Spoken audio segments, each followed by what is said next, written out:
what's going on? This is Clay with Clay's AC and Auto Repair and Accurate Engines here in Grand Rapids, Michigan. And if you're the proud owner of a 2.4 Chevy Equinox GMC Terrain, I've got some news for you.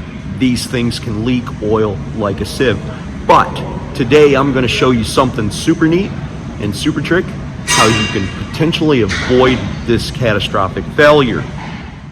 So if this video is helpful, please consider subscribing, clicking the notification, sharing my videos, and sending us them sweet old thumbs up. And remember, if anyone else can do it, you can do it too. If you've got a question for old Playboy, they are free of charge on Clay's AC and Auto Repair on the Facebook Messenger. I can't help you with your baby mama drama, but I certainly will help you fix one of these 2.4 Ecotechs. If you like what the show is doing here, please donate to our GoFundMe, where we give deserving families automobiles. It's subscribers like you and people like you that make it possible for us to give these vehicles away free of charge. Look in the description down below if you want more information on what I'm doing or some of the stuff that I used in the video or why I was doing it. Now we're going to get down to it and get her done. Okay, so we're going to start by removing the top cover and airbox cover here. These are pretty self-explanatory. We're going to loosen that up with a flathead screwdriver. And as far as this mass airflow sensor connector is concerned, we're going to raise up this gray piece right here. We don't have to take it out.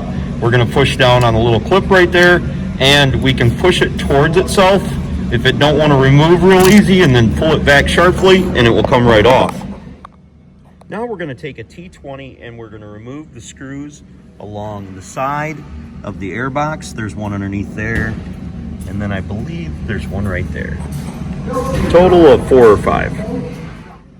A sure sign that your PCV is plugged is you can pull this off, and if you see like white down inside here, which this one doesn't have, but if you see it down inside here, you definitely have a PCV on your intake that's plugged, and it will cause you a leak in the future. Now coming right down here, we need to loosen this screw right there with either an 8mm or a flathead, so we can pull the snorkel off of the intake throttle body. Now with them screws released and loose, we can pull up on this and remove it. Obviously it's not necessary to loosen this up, but some people will choose to pull that back. I take off the whole top of the airbox because it's easier than trying to pull that back. Now we're going to take and remove our oil and lift up on our cover, and it should be on little prongs back here in the back, and we just quite simply pull that up and move it out of the way. So we're going to remove this line right here, and how you do that is you quite simply just push on that, and then you do this, and you'll be able to bend it, pull it off. Just so you know, a lot of times there's a cover over this, and you want to pull that cover back and make sure it's not cracked, because this line likes to crack a lot. I'm going to slide this back, push on that, and if it doesn't come off, push it this way and then pull it back quickly, and it will unsnap. We're also going to do the same right here. Now to the throttle, we're going to remove the connector there as well. Now we're going to remove the connector to the high pressure fuel pump. And moving to the passenger side of the engine, we're going to remove this connector here. Okay, now we're going to remove the 4 10mm bolts that hold down the throttle. It's not 100% necessary to remove the throttle, but I'm going to do it because it'll make it easier to get to the tube that's underneath it, and it only takes about 10 seconds with the quickie. Also, with the throttle removed, it makes it much simpler to clean all the carbon out of here. You do that with some brake cleaner and a wire brush or a toothbrush or, carburetor cleaner. You get all that out of there, and your engine will idle smoother with that cleaned. With that removed, we can take a pair of needle nose pliers, squeeze in the clip, and remove this hose that goes to our intake. Some of these have push style, that come off. You'll know what I mean if you come across that. Sometimes if the clamp is inaccessible and not very easy to get on, I'll actually take a pair of pliers and turn it right here at the neck, not squeezing too hard. If I squeezed it down here, I would take the risk of actually damaging the hose. But now it's in an accessible place and I can remove the clip easy. Now, if you can't get the clip to slide back, you can squeeze it like this and then take your pliers and wiggle the hose and pull the hose off of the connector. And if that situation doesn't work, you can obviously just ruin the clip, clamp, and replace it with the normal hose clamp. Getting on the clamp squarely is going to allow you to move it easiest. Okay, now we have a wiring loom that is affixed to here, so we're going to go ahead and take that off of this bracket down here. And taking a 10mm, we're going to remove these two screws right here because I could not get that connector to come off. Now, to get this connector off, I should have been able to take that off without having to remove this, but I do think it'll bring it out of the way when I go to take the intake off. You're supposed to be able to push down on this and pull it back, but it wouldn't, so I'm just going to set it off to the side. Now, taking a 10mm, I'm going to take out this bolt that is securing the bracket to the intake. So taking a 10mm, I'm going to take out this bolt securing this wiring harness to the intake. Now we're going to take a pair of pliers and we're going to pull this electrical connector off of here. Now underneath this cover right here is a 10mm nut that we're going to remove. Then coming down the side of the high pressure fuel pump, we have two 10mm bolts that we need to remove. Now, with the one nut and the two bolts removed, we can take the cover off of here. There is a wiring harness that is affixed to the cover that we can use a pair of pliers to remove. And on the side of the cover, there's a little pushy that we can also use our pliers to remove as well.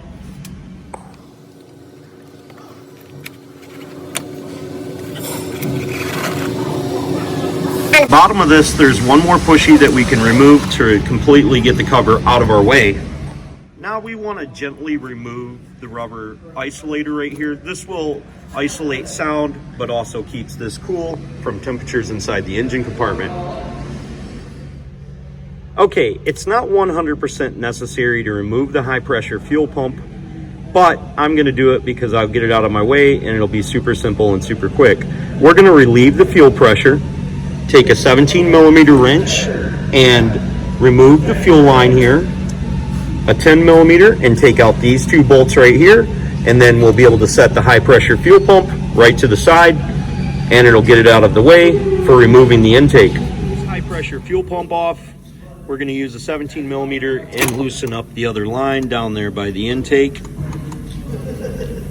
Put a catch pan underneath the vehicle because it is going to leak fuel.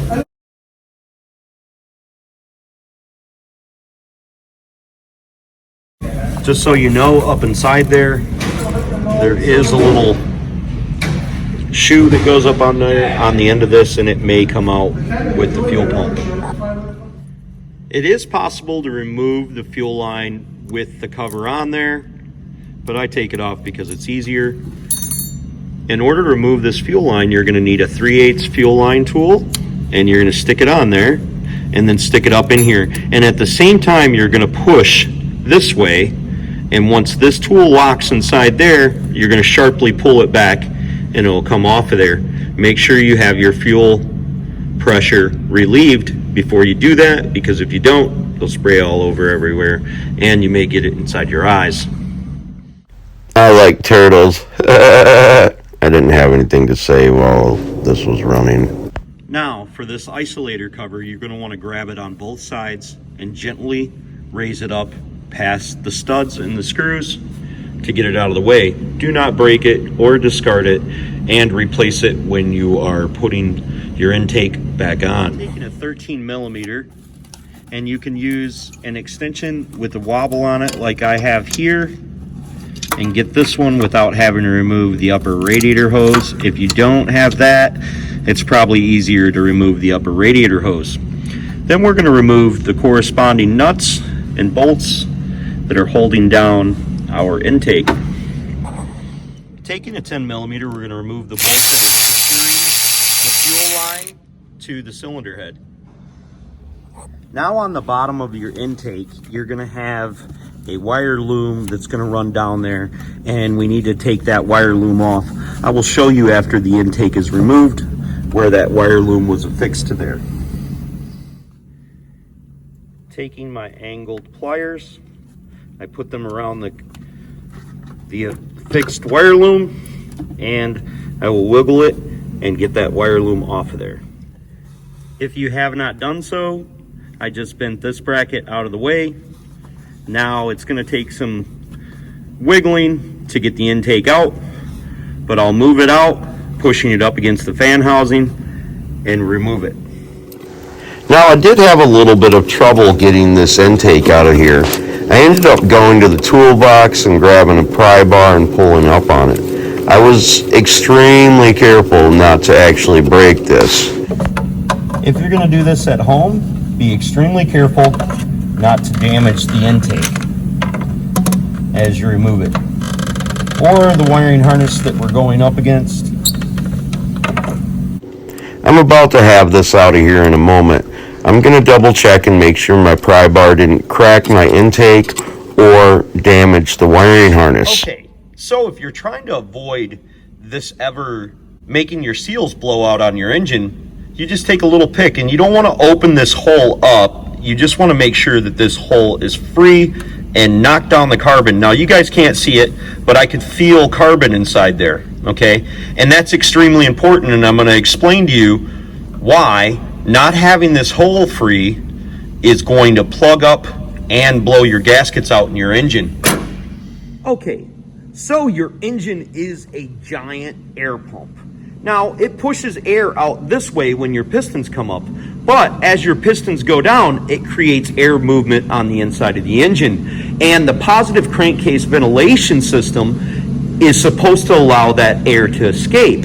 If it doesn't allow that air to escape, you can imagine what happens. It starts pushing on all these gaskets. Your oil pan might start leaking. You might have major problems like your front seal leaking or your rear seal, which is very, very common on the 2.4 Ecotech, to have your rear seal leaking because your PCV valve was plugged. So even doing this routine maintenance, which only took me about 30 to 45 minutes, with filming it took me longer, but it's worth it because you folks are now more educated on what can happen. And being educated is awesome. Now, while you have this apart, it doesn't hurt anything to spray in some brake cleaner or carb cleaner or whatever and get all this cleaned out, run it around on the inside and dump it all out. Get all the loose material hopefully broken up in there from the carbon, because this intake is only supposed to pass air through it. It doesn't pass fuel through it, so it builds up with carbon and dirt deposits on the inside over time, and it won't hurt anything to clean it out a little bit while you have it out of there. You're not going to get everything out of it, but it will allow the air to travel easier inside there, and since you have it off, it won't hurt anything to clean it. So before we reinstall the intake, we're actually going to take some Scotch-Brite and we're going to clean up these mounting surface areas. And we're going to take some dielectric and we're going to put it on these gaskets because generally they're reusable. There's absolutely nothing else that we need to do other than to put it back together. If this video was helpful, please consider helping out other families by donating to our GoFundMe page where we give away vehicles to needy families. Consider subscribing, clicking the notifications, sharing our videos, and giving us them big old thumbs up. Remember, if anyone else can do it, I promise you, you can do it too. God bless and have the best of days.